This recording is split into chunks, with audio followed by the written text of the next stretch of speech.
Hey guys, I decided I would just record this how-to, and I know it takes forever to get these things to upload, but I'll just deal with it.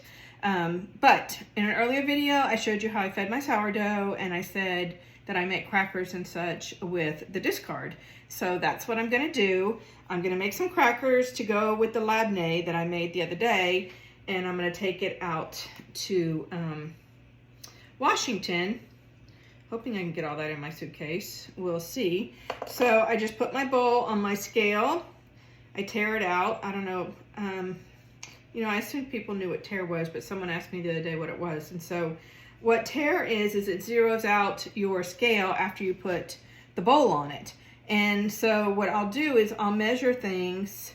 I always measure in grams. So I like this recipe because it uses 340 grams of the discard dough, so that's a lot, and I'll make 2 rounds of it usually. So I measure it into my bowl of 340 grams.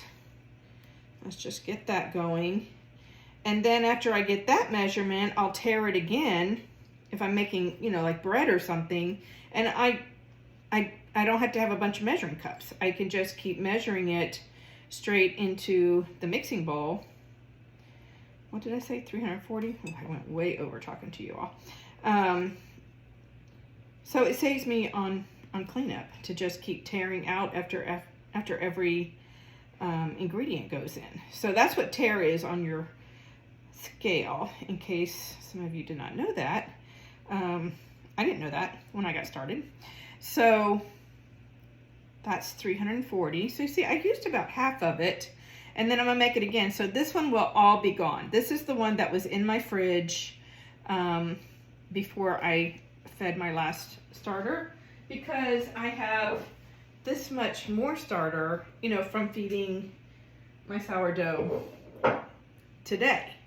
So I need to get rid of some of this. Okay, so 340 grams of starter. Then you use 60 grams of olive oil, which is about a quarter of a cup.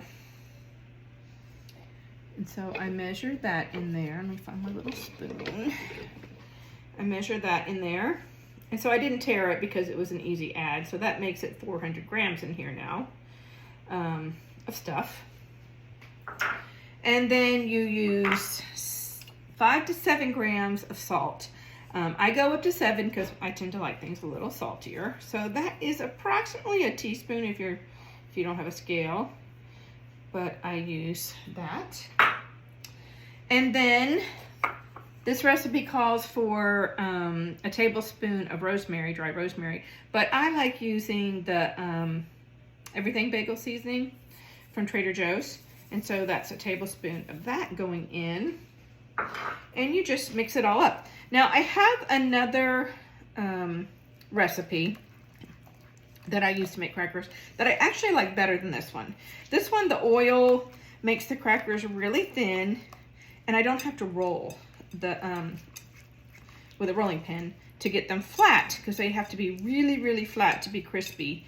And with the olive oil, I don't have to roll because it makes it a liquidy, much more thinner batter. The butter one, I like the taste better, and I like that I can use my fun little cracker roller to make it in fun shapes. I can't do that with this one. So there's a couple of reasons I like either one. They're both really good. The other one puts Parmesan in it.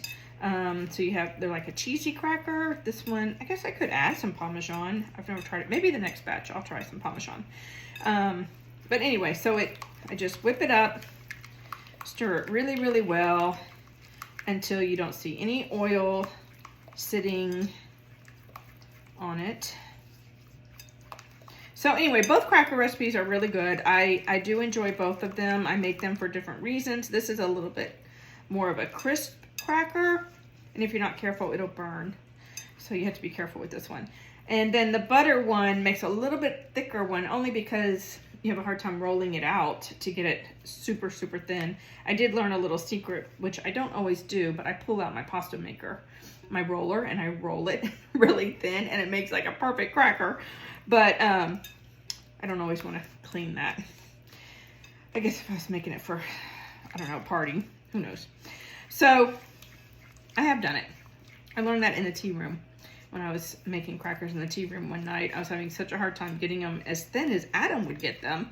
And I was like, you know what? I'm gonna pull out the pasta roller. And it worked perfect. So there's a little tip for you on nice thin crackers. Okay, so it's a really thin dough. All right, so then you get your pan. It uses a really big sheet pan. I think this is, I don't know, is this a full or a half? I don't even know, but it's big. It takes up my whole oven. And I always put parchment down on it. Get it so you can turn. Because it's just easier to clean, and the crackers don't stick to it, and you just peel them right up and crunch them right down. And I really should have a bigger spatula.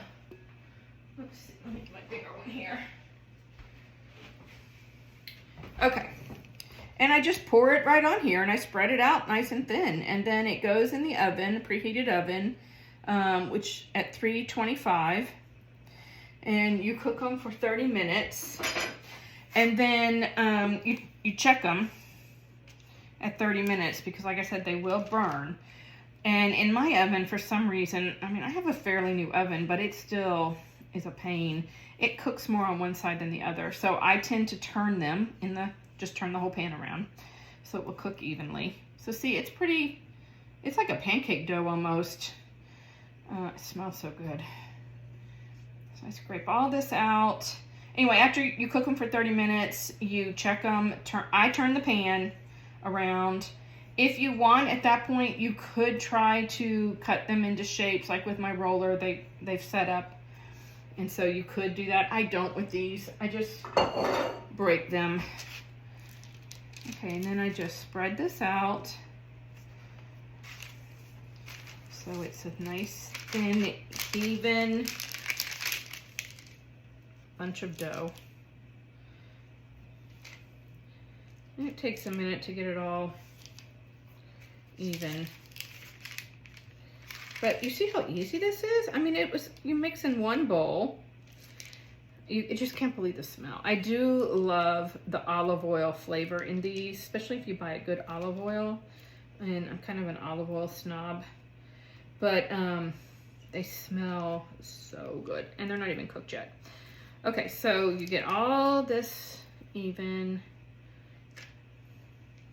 And you stick them in the oven. Cook them for 30 minutes. Turn them at 30 minutes, put them back in, and then I set my timer for about 20 minutes, and I start watching them, because depending on how well your oven is calibrated, they could cook really fast from there. And I just cook them until they're the crispness I want, and the color I want. And that's it. I think that looks pretty even. It's a little thicker down here in the middle. So you'll have, you know, if you don't do this perfect, you'll have some that are thicker and some that are thinner. They're still yummy no matter what. And then that will be my crackers. And I will make another batch because we go through these so fast. People love them. Okay. So they're going in the oven for 30 minutes. I will take a picture when I'm done so you can see what they look like. All right, hope you enjoyed that. Send me a message if you want the recipe. I will gladly send that to you. And if you have any questions on anything else, let me know. Bye-bye. I almost forgot. You also take some more of the seasoning and you just kind of sprinkle it on top. So I don't put a whole lot on top. I'll have to splice this video together since I stopped it. Because it's got quite a bit of garlic in it. And I am not a huge fan of a lot of garlic. So I just kind of sprinkle it on top. And now I'm done. I'm gonna stick them in the oven. Okay.